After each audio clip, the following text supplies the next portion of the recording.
Understanding your motivation, setting your budget, where to buy, what to buy, taking care of your collection. These are my 5 tips in my ultimate guide on collecting Pokemon cards in 2024.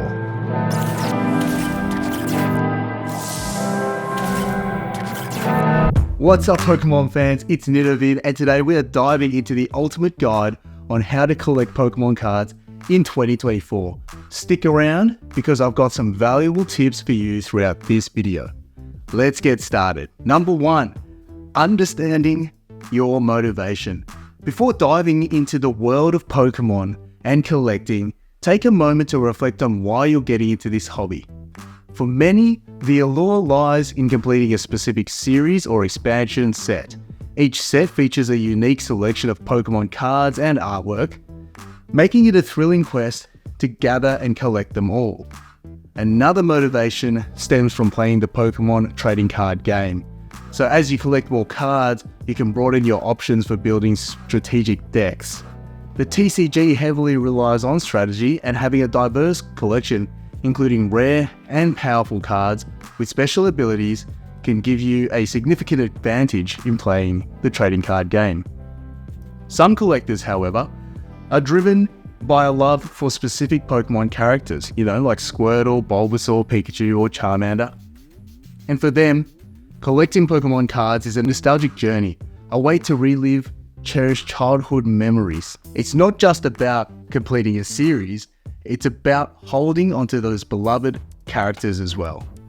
While not everyone sees Pokemon cards as a monetary investment, some collectors recognize the potential. Rare or limited cards can appreciate significantly over time, turning your childhood treasures into valuable assets. If only we could travel back and tell our younger selves to take better care of those Pokemon cards, the value today is quite remarkable. So whatever your reason may be, understanding your motivation is crucial. Collecting Pokemon cards is an investment, both emotionally and potentially financially.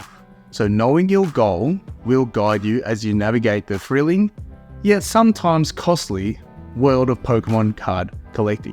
Tip number 2 is setting your budget. You've defined your motivation, it's time to talk budget. Collecting Pokemon cards is an exciting journey, but it's crucial to approach it with a financial mindfulness. Pokemon cards can turn into a substantial investment, especially when you're hunting down rare cards or aiming to complete specific sets. Setting a budget is your first step to financial success in this hobby. Keep in mind that Pokemon cards, with their various sets and expansions, can become a tempting expense. One piece of advice I would have for you is to always be aware of release dates. Knowing when new sets are expected to hit the market allows you to plan and set a budget accordingly. It's pretty much the key to avoiding overspending and ensuring a more controlled collecting experience.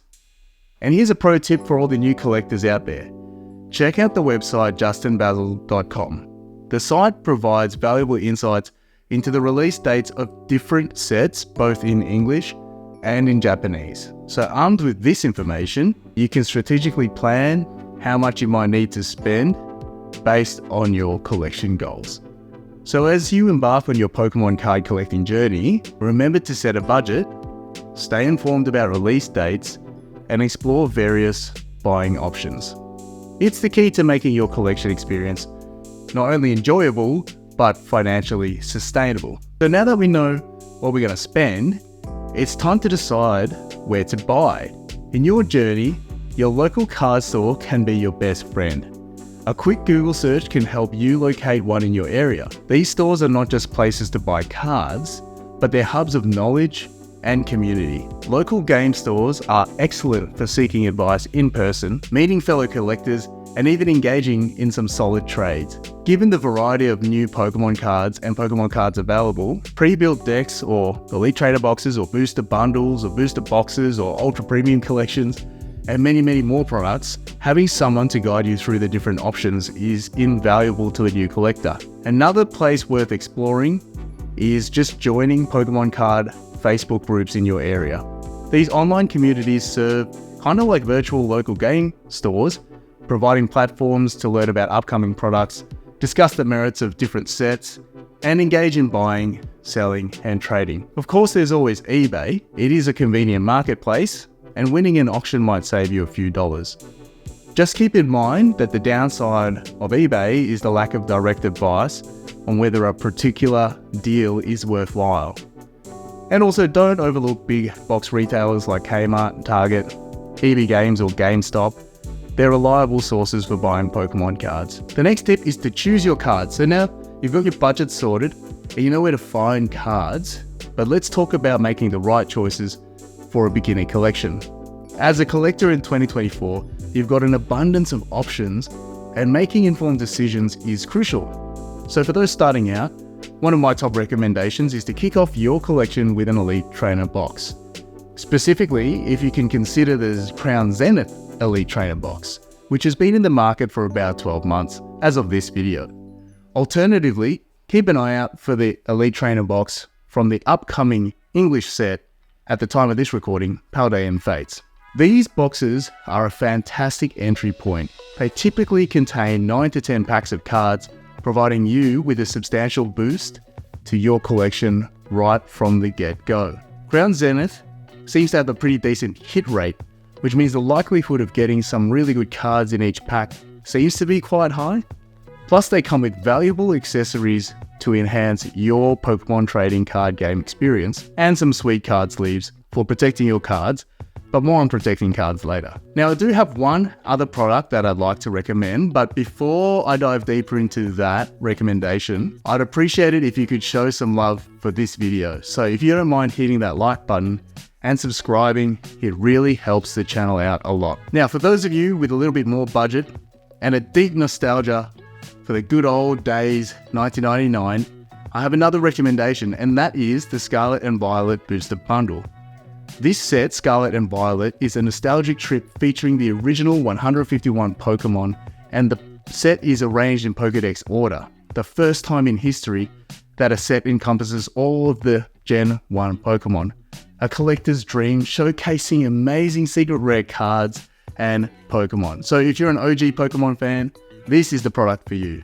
Remember, your choice of cards is a personal journey, whether you opt for the Crown Zenith, ETB, or the upcoming Paldean Fates, ETB, or go all in with the Scarlet and Violet 151 Booster Bundle. Just make sure it aligns with your collecting goals and brings you joy. After all, the heart of Pokemon card collecting is about the thrill of the hunt and the joy of discovering those rare and cherished cards that make your collection uniquely yours. So, you've now started collecting Pokemon cards and your collection is growing. It's time to shift our focus to an equally important aspect, which is taking care of your precious cards. Pokemon cards, like treasured memories from your childhood, deserve a little TLC to stand the test of time. To safeguard your investment, start by ensuring your cards have a safe haven. Keep them in a cool, dry place, away from direct sunlight and exposure to heat.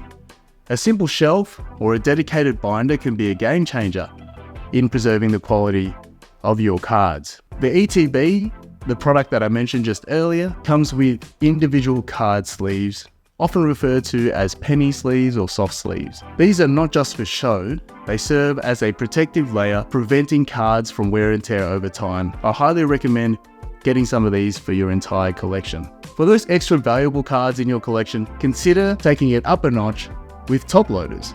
These are like hard plastic individual card sleeves again, that provide an extra layer of protection.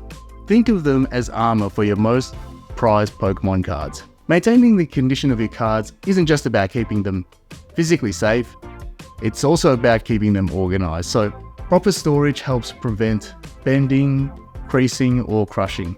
Whether you choose to display your collection proudly on a shelf or keep them neatly organized in a binder, the key is to minimize unnecessarily handling and exposure. Remember, your Pokemon cards are not just pieces of cardboard, they're a piece of your journey and a connection to your childhood. By taking the time to care for them, you're ensuring that they'll continue to bring joy and nostalgia for years to come. So my friends, there you have it.